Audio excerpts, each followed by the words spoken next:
अंदर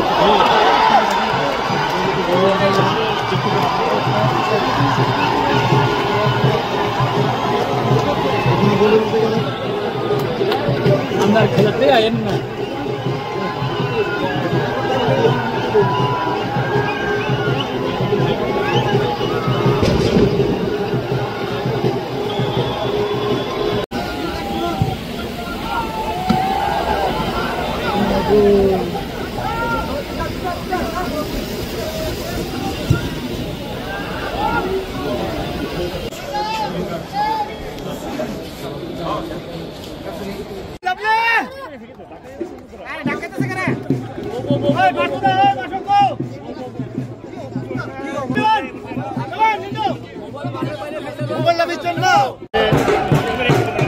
খেলাধুলার মানুষ আপনারা নিশ্চয়ই বুঝতে পারছেন কত আনন্দ হচ্ছে এখানে।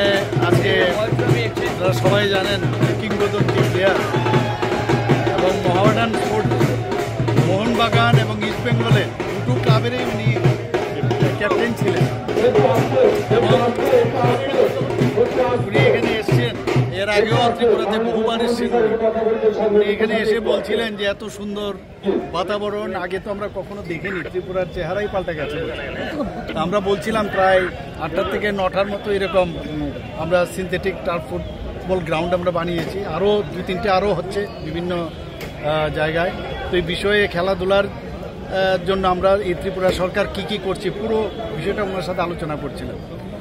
মাননীয় প্রধানমন্ত্রীজি বারবার চাইছেন যে আমাদের যদি ইউথ যে জেনারেশন তাদেরকে যদি আগামী প্রজন্মের যারা তাদের জন্য যদি আমরা সুযোগ সুবিধা না করতে পারি তাহলে যে ফাউন্ডেশন যেটা হয় সেই ফাউন্ডেশন কোনো অবস্থায় সেটা অসম্পূর্ণ থাকবে। এটা অবশ্যই আমাদের করতে হবে। খেলাধুলাতে একটা মানসিক আবার ফিজিক্যাল তো আছেই, তার ডেভেলপমেন্ট হয় এবং তাতে করে আমরা বারবার বলছি যে নেশামুক্ত ত্রিপুরা, যে নেশার যে বিষয়, নেশামুক্ত ভারত, তার থেকেও কিন্তু আমাদের আগামী দিনের যারা প্রজন্ম ছেলে মেয়েরা কিন্তু তার থেকে দূরে আসবে। এবং খেলাধুলার মধ্যে একটা অন্যরকম একটা আধ্যাত্মিক আমি বলবো যে একটা স্পিরিচুয়াল ভাবও কিন্তু আসে। যদিও খুব অল্প সময়ের জন্য, বিশেষ করে ফুটবল খুব অল্প সময়ের খেলা, কিন্তু এর মধ্যে কিন্তু একটা চ্যালেঞ্জিংয়ের যে বিষয় সেটা কিন্তু গড়ে ওঠে খেলাধুলার মাধ্যমে ছোটোবেলার থেকে।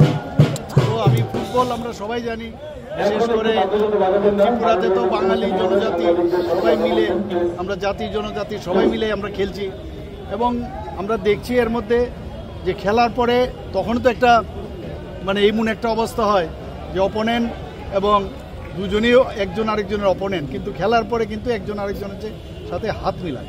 তো এই যে বিষয় একটা স্পোর্টিং যে বিষয় সেটা চলে আসে।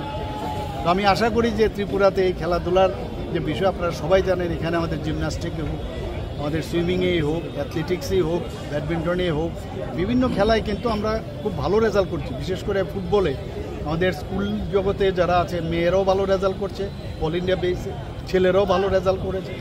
তো এদের মেইন যে বিষয় সেটা হচ্ছে ওনাদেরকে প্ল্যাটফর্ম দিতে হবে, ভালো কোচিং থাকতে হবে, ভালো খাওয়া দাওয়া যাতে প্রপারলি নিতে পারে। তো খেলো ইন্ডিয়া তো মাননীয় প্রধানমন্ত্রীজি করছেনই, খেলো ত্রিপুরাও কিন্তু আমরা সেই স্কিম আমরা নিয়ে এসেছি। তো বিভিন্নভাবে আমরা চেষ্টা করছি খেলাকে যাতে আরও বেশি করে উন্নয়ন করা যায় এবং আমাদের এই প্রচেষ্টা থাকবে।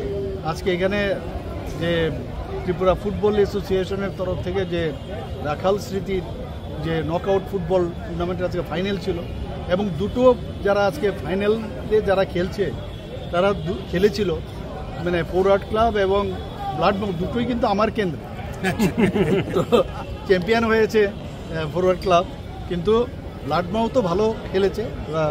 আমি ওনাদেরকে শুভেচ্ছা জানাতে চাই এবং যারা এখানে পার্টিসিপেট করেছে এবং যারা ভালো পারফরমেন্স করেছে তাদেরকেও আমি মানে ওনাদেরকে আমি শুভেচ্ছা দেব এবং আমি আশা করি এইভাবে আমাদের ফুটবল বা অন্যান্য খেলাগুলো আমরা ত্রিপুরার যে নাম এখন সারা ভারতবর্ষে হচ্ছে সেটা আরও সামনের দিকে আমরা।